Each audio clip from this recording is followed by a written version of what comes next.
In a tense courtroom, Judge Harold Bennett's voice thundered, silencing the murmurs of the gallery. "You will not disrespect this courtroom with your unprofessional attire." All eyes turned to the woman before the bench, a nurse in blue, scrubs, hands trembling but chin held high. The air crackled with anticipation. Who was she? Why was she here? And why was the judge so furious over something as simple as clothing? In moments, her response would spark applause that echoed through the room, leaving even the judge speechless. But first, she had to face his wrath. Emily Carter, a trauma nurse with 12 years of experience, was no stranger to high-stakes moments.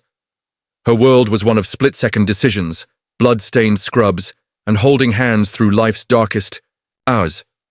Courtrooms, however, were foreign territory. Today she had no choice but to be here.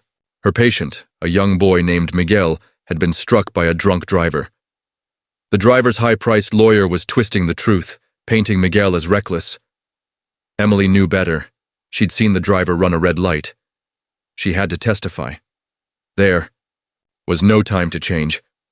Rushing from the ICU, she arrived just as the trial began. The bailiff hesitated at her scrubs. "Mom, you can't—" But the prosecutor was already calling her name. Emily slid into the witness stand, only to meet Judge Bennett's icy glare. "Miss Carter, are you aware this is a courtroom, not an emergency room?" Snickers rippled through the gallery. Emily's cheeks flushed. The judge leaned forward. "Your attire is unacceptable. This is a place of respect."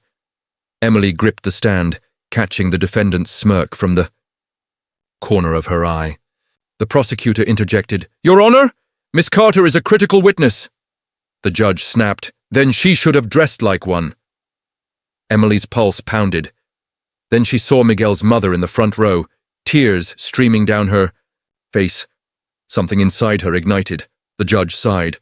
"We'll recess so you can change." Emily stood abruptly. "With all due respect, Your Honor, no." Gasps filled the room.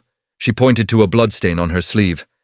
"This is Miguel's blood. I came straight from the ICU, where he's fighting for his life because of him." She turned to the defendant, her voice steady.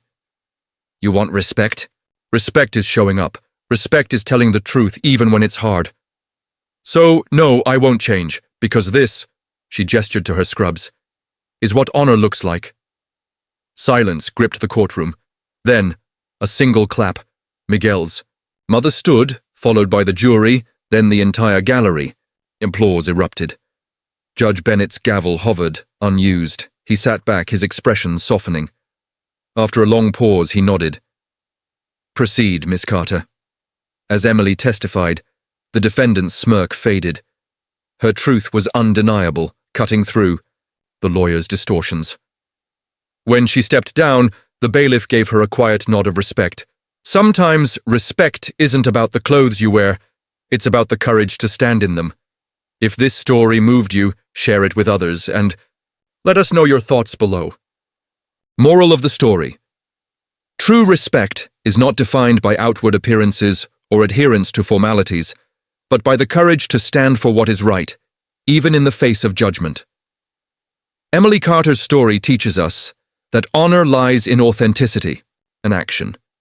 Showing up for others, speaking the truth, and carrying the weight of our responsibilities, no matter the circumstances.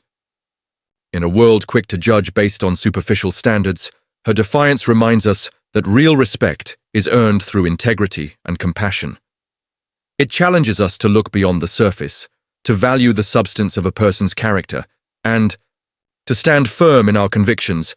Even when the odds seem stacked against us, let us strive to embody such courage, to wear our truths proudly, and to honor those who fight for justice, regardless of the clothes they wear or the titles they hold.